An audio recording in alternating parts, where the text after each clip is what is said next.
Rev up your engines!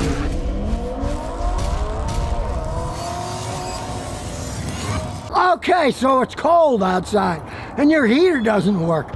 What can you do? Well, I've got an old trick for fixing heater cores I've been using for years, so you can learn how to save a ton of money. Now, since this cleaner even tells you it's a skin irritant, I'm wearing these gloves. I don't want to mess up anything. Of course, you don't drink it either. It's pretty good stuff. It's called calcium lime rust, CLR. You can use it for cleaning bathroom stains and stuff, but heater cores often clog up inside and you don't get any heat. Now, before we attempt to flush for a clogged heater core, the first thing you want to do is understand how heating systems work in a car.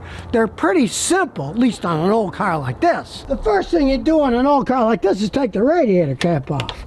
Now, it's full of coolant, so that's not the problem. If the coolant was low, the heater core inside the car that blows hot air is just a miniature radiator, only instead of being here, it's inside the dash. And as nutty as it sounds, if you get low on coolant, then the heater core, which is one of the highest points of the cooling system, gets full of air. And even though it's hot air, it will not give you hot air in the car. It's made to have hot water, which has a lot of British thermal units in it. Then the air from your fan blows through the heater core, and the hot water transfers that heat to the air that blows in your face. If it's full of hot air, it won't put out any heat at all, or hardly any.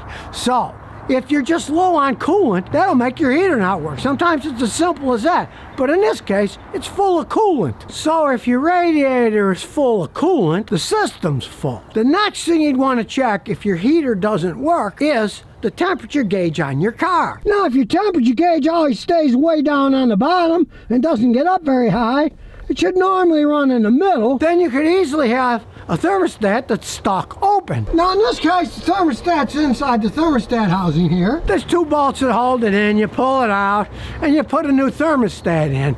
They're supposed to stay closed to let the engine warm up. When the engine warms up, they open up so you get heat going into your car.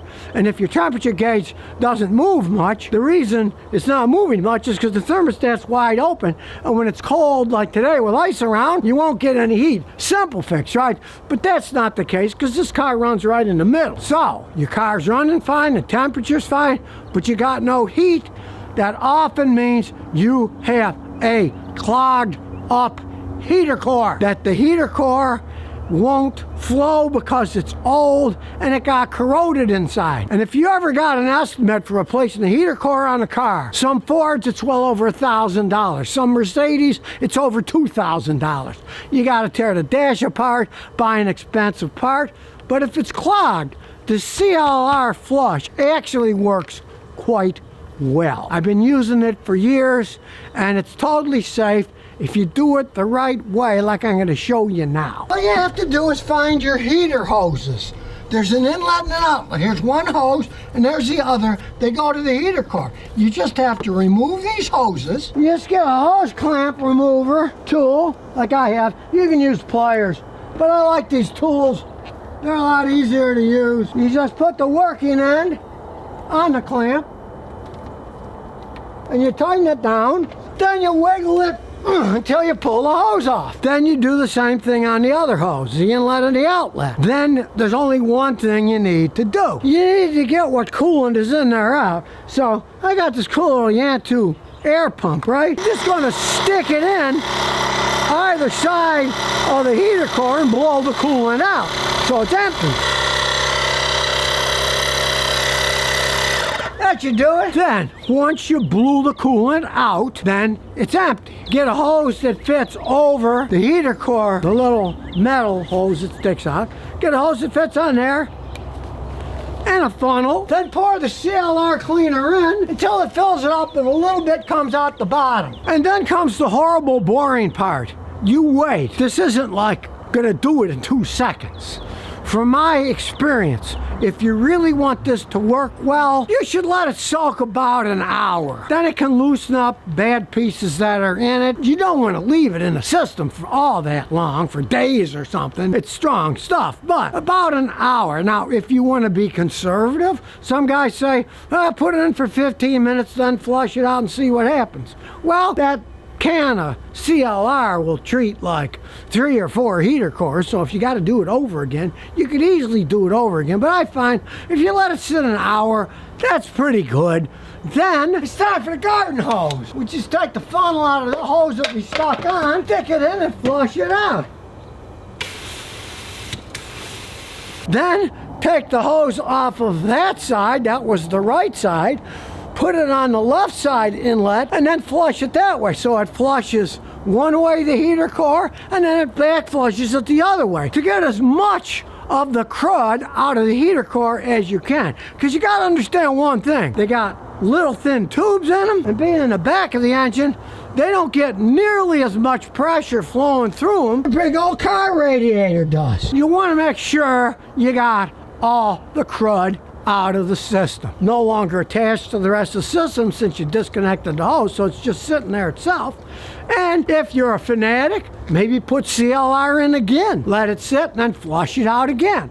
It's up to you. You know, you can take a gamble however much work you want to put into it. But when you consider that replacing the heater core is going to be a small fortune on most cars, if you can flush it out and get the crud out of the system, that's great. And let me give you a good tip before you waste your time. Let's say you're driving down the road and you have your heat on and you smell coolant inside the car. You're getting a little bit of coolant dripping inside the car or dripping under the car where the AC drain is. On this car, the AC drain will drain water. It will also drain coolant if the heater core is leaking. You see coolant leaking there? Then don't waste your time trying to flush the heater core, because the heater core is leaking. It has holes in it. And if it has holes in it, flushing is not going to fix your problem. Now, if you want to make sure it's not leaking before you do anything, you either pay a mechanic like me or you get your own pressure tester and you pressure test the system. And if it's losing pressure, but you don't see it leaking under the hood and it's leaking inside the dash, you'll know the heater core is leaking. And in that case, don't waste your time trying to flush. They often will clog up and you can clean them out with the CR and they work great again. But don't try flushing it if you got a leaky heater core, because that'll only make it leak more, right? It's got holes in it.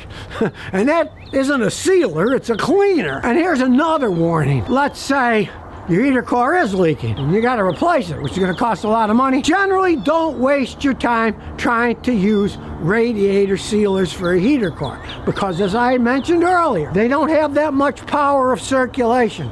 Hardly any of the sealer that you put in the radiator will make it to the heater core, and I have very rarely ever seen radiator stop a leak in a heater core. When the heater cores leak, you either got to replace them or just bypass them, where you take the hoses off and connect the hoses together so they don't even go to the heater core.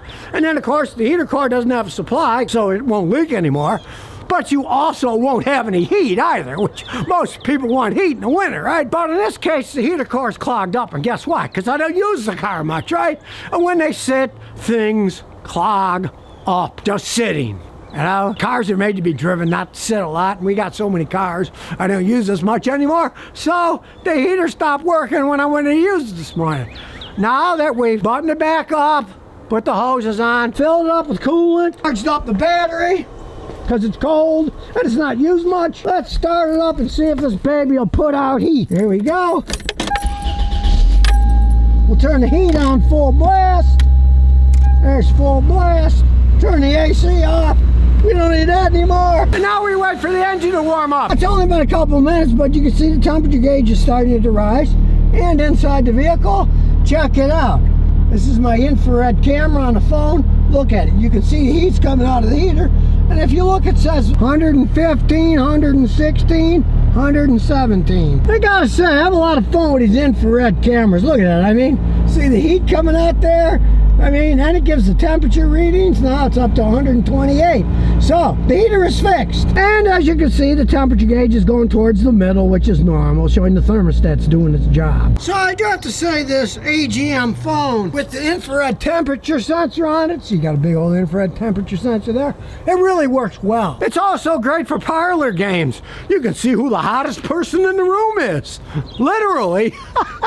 At least with the CLR, hey, we got the heater core fixed without having to spend hardly any money at all. Just a little time, a little bit of work, anybody can do it, and voila. You saved yourself an awful lot of money, and you saved yourself from freezing to death this winter. So if you never want to miss another one of my new car repair videos, remember to ring that bell.